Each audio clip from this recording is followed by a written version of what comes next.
एक जमाने की बात है। एक गांव में बहुत बड़ा और घनघोर जंगल था। उस जंगल में बहुत किस्म किस्म का जानवर रहता था, जैसे कि बाघ, भालू, हिरण, चीता इत्यादि। और इनकी अलावा ढेर सारा पशु पंछी, जैसे मैना, कौवा, कबूतर इत्यादि।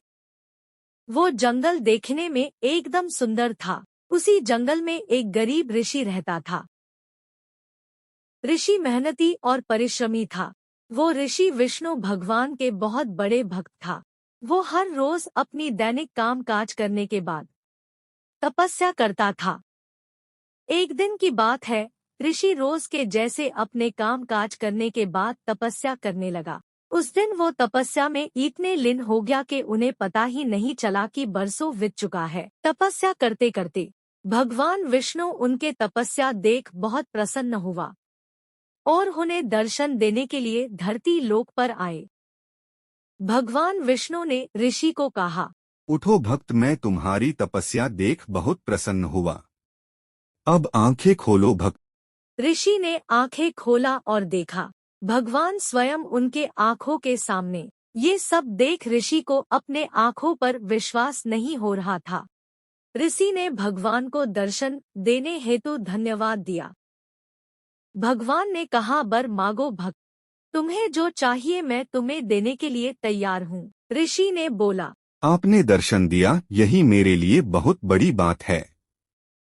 मुझे कुछ नहीं चाहिए भगवान, आपका दर्शन मिल गया, मैं तृप्त हो गया। भगवान ने उनका उदारता देख वरदान स्वरूप उनको एक लोटा दिया और बोला, भक्त ये लोटा तुम रखो। ये साधारण लोटा नहीं है, इसमें जो चीज भी तुम डालोगे वो 100 गुनी ज्यादा हो जाएगा। ये तुम्हारे बहुत काम आएगा। ऋषि ने वो लोटा लिया और भगवान को नमन किया। भगवान वहां से अपने धाम चला गया। ऋषि वो लोटा लेकर अपने आश्रम आया। जब शाम को खाना पकाने का समय हुआ, तब ऋषि ने उस लोटा में केवल एक चावल का दाना डाला। चावल 100 गुनी ज्यादा हो गया। अब ऋषि को खाना पकाने के लिए जो भी सामान चाहिए था, वो सब उसने थोड़ा थोड़ा डालकर 100 गुना बढ़ा लिया और खाना पका के खा लिया और सो गया। फिर सुबह सुबह निकल गया अपने काम काज में।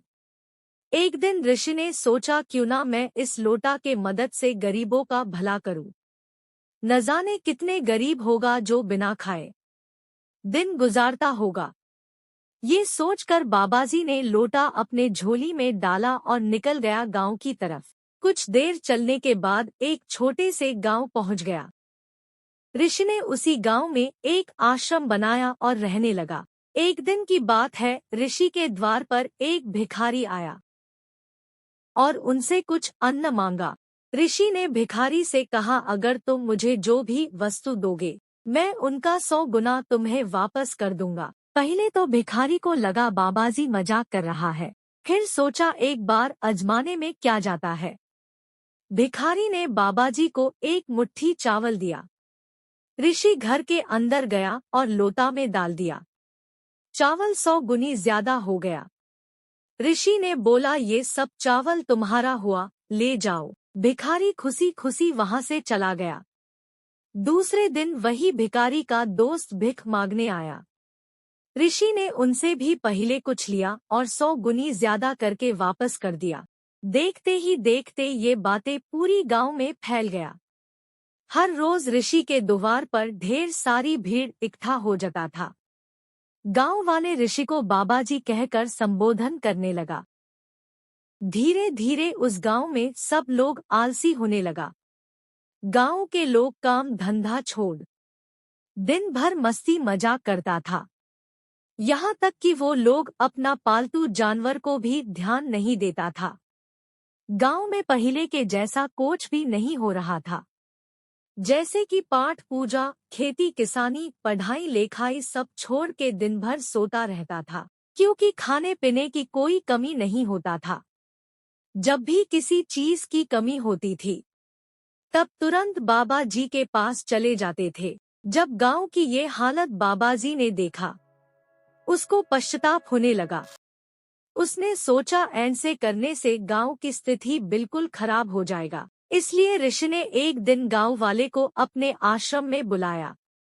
सब गांव वाले एक दूसरे से बात करने लगा कि जरूर बाबाजी हम लोगों को आज कुछ देने वाला है, इसलिए बुलाया होगा। ये सोचकर सब गांव वाले समय से पहले ही बाबा जी के आश्रम पहुंच गया। बाबा जी ने देखा सब आ गया है, इसलिए उसने अपना बात रखने लगा। बोला, गांव वालों, मैं जो बोल रहा हूँ उसे ध्यान से सुनो। ये तुम लोगों की किस्मत बदल देगी। इंसान को अपने कर्म ईमानदारी पूर्वक करना चाहिए। इससे आपका और गांव का भी उन्नति होगा। ये सब बात सुनने के बाद गांव वाले कानों कान फुसफुसाने लगा।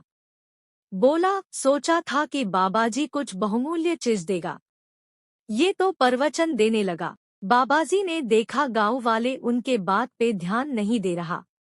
बाबाजी ने अपना बात खत्म किया और गांव वाले को बोला, अब जा सकते हो। गांव वाले चले गए। उसी दिन मध्य रात में बाबाजी अपना लोटा झोला में लिया, फिर निकल गया अपने जंगल की आश्रम की तरफ। उधर गांव वाले सुबह सुबह बाबाजी के आश्रम आया कुछ मांगने के लिए, लेकिन बाबाजी नहीं मिला। गांव वाले ने बाबाजी को गांव के चारों तरफ ढूंढा है पर नहीं मिलता। अब गांव वाले को पछताने के सिवाय कुछ नहीं था, क्योंकि उन लोगों को मालूम हो गया था कि अब बाबाजी इस गांव में नहीं है। धीरे धीरे गांव वाले का पास बाबाजी का दिया हुआ वस्तु सब खत्म होने लगा और गांव वाले फिर से अपने काम काज में लग गया। इस कहानी से हमें ये शिक्षा मिलती है कि हमें कर्म करना चाहिए, मुफ्त की खाने की आदत नहीं डालना चाहिए।